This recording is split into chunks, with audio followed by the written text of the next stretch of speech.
Hello viewers, welcome to my channel. ఈరోజు మనం prepare చేయబోతుంది బర్గర్. ఇదే బర్గర్ మనం బయట కొనుక్కుంటే 300 అయినా పడుతుంది కదండి. సింపుల్గా ఎలా చేసుకోవాలో చూద్దాం. ముందుగా బాయిల్ చేసిన పొటాటోస్ని తీసుకోండి. దాంట్లో సాల్ట్, కారం, కొరియాండర్ పౌడర్ అండ్ ఈ మిశ్రమం ఏంటనేది నేను డిస్క్రిప్షన్లో ఇస్తున్నాను, చూడండి. సో అన్నింటిని పేస్ట్ చేసుకొని and onions, coriander leaves,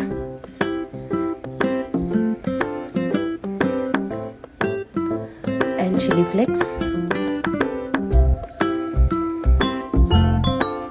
oregano,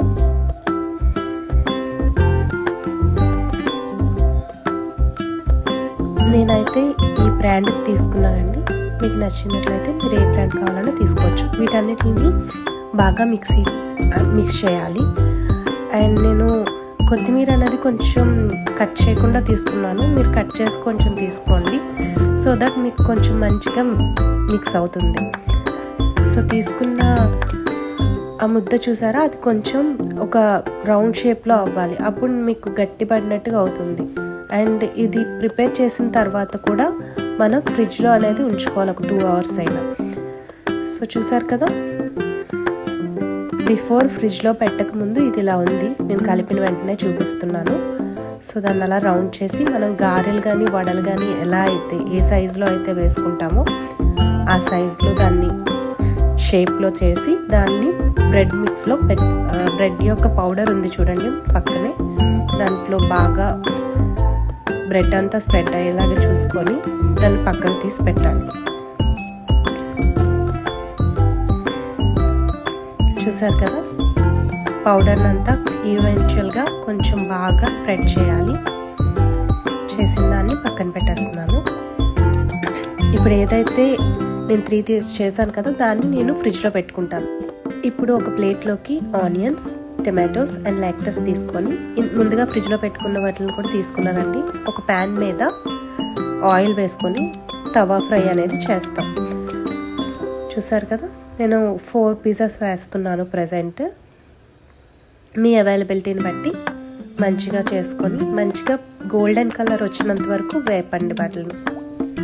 మనం ఫిష్ ఎలా ఫ్రై చేస్తామో ఇది కూడా అంతేనండి. మంచిగా చూసారా, గోల్డెన్ కలర్ వచ్చింది. సో నాకు టైం సరిపోక నేను 1/2 hour అండ్ 45 minutes మాత్రమే ఫ్రిడ్జ్లో ఉంచాను. మీకు టైం సరిపోతే వీలైతే 3 hours అయినా ఉంచండి, సో దట్ అవి చాలా క్రిస్పీగా తయారవుతాయి.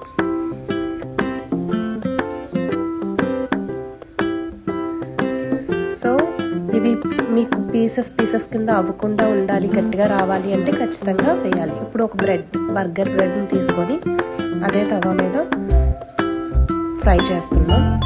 ఫ్రై చేసిన దాంట్లో మయోనీస్, నేను శాండ్విచ్ యొక్క స్ప్రెడ్ ఉంటుంది కదండి, మనకి ఇవి బ్లింకిట్లో కానీ ఎక్కడైనా దొరుకుతాయి. ఆ స్ప్రెడ్ కూడా నేను తీసుకున్నాను.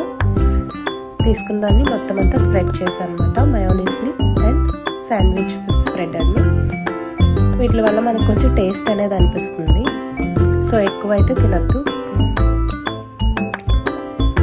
సో నేను ఈ యొక్క శాండ్విచ్ స్ప్రెడ్ తీసుకున్నాను. మీకు ఏ బ్రాండ్ అయినా మీరు ప్రిఫర్ చేయొచ్చు. 2 వైపులా నేను మయోనీస్ అండ్ శాండ్విచ్ యొక్క స్ప్రెడ్ని యూజ్ చేస్తున్నాను.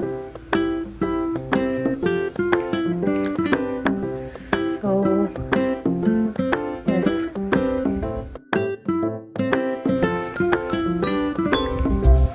స్ప్రెడ్ చేయడం అయిపోయిన తర్వాత ముందుగా మనం ప్రిపేర్ చేసుకున్నాం కదా onions and tomatoes and lettuce అన్నిటిని దీని మీద పెట్టాలి.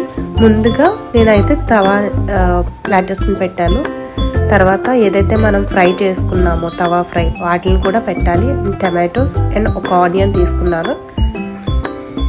మీరు ఎన్ని ఎక్కువగా పెట్టుకుంటే అంత టేస్టీగా ఉంటుంది. ఇప్పుడు ఏదైతే తవా ఉంది కదా, ఫ్రై చేసాం కదా, దాన్ని పెట్టుకొని, యాక్చువల్లీ నాన్ వెజ్ అయితే ఇంకా బాగుంటుందండి, బట్ ఇప్పుడు నా దగ్గర అవైలబిలిటీ టైం సరిపోక నేను వెజ్లోని పొటాటోస్తో చేశాను. సో సేమ్ అలానే పైన కూడా ఒక ఆనియన్, ఒక టమాటో పీసెస్ పెట్టుకొని క్లోజ్ చేసేసాయండి. సో ఇది అనేది మనం ఎక్కువ ఎఫర్ట్ కూడా పెట్టవసరం లేదు. మనం ప్రిపేర్ చేసుకుంటే ఇంట్లోనే హెల్తీ బర్గర్ అంటే మనం ఒక్కొక్కసారి తినచ్చు కదా. సో మంచిగా నీట్గా బర్గర్ చేసుకొని మనం ఇంట్లో తినచ్చు. So this is the burger. Have a good day. Prepare చేసుకొని ఎలా ఉందో చెప్పండి.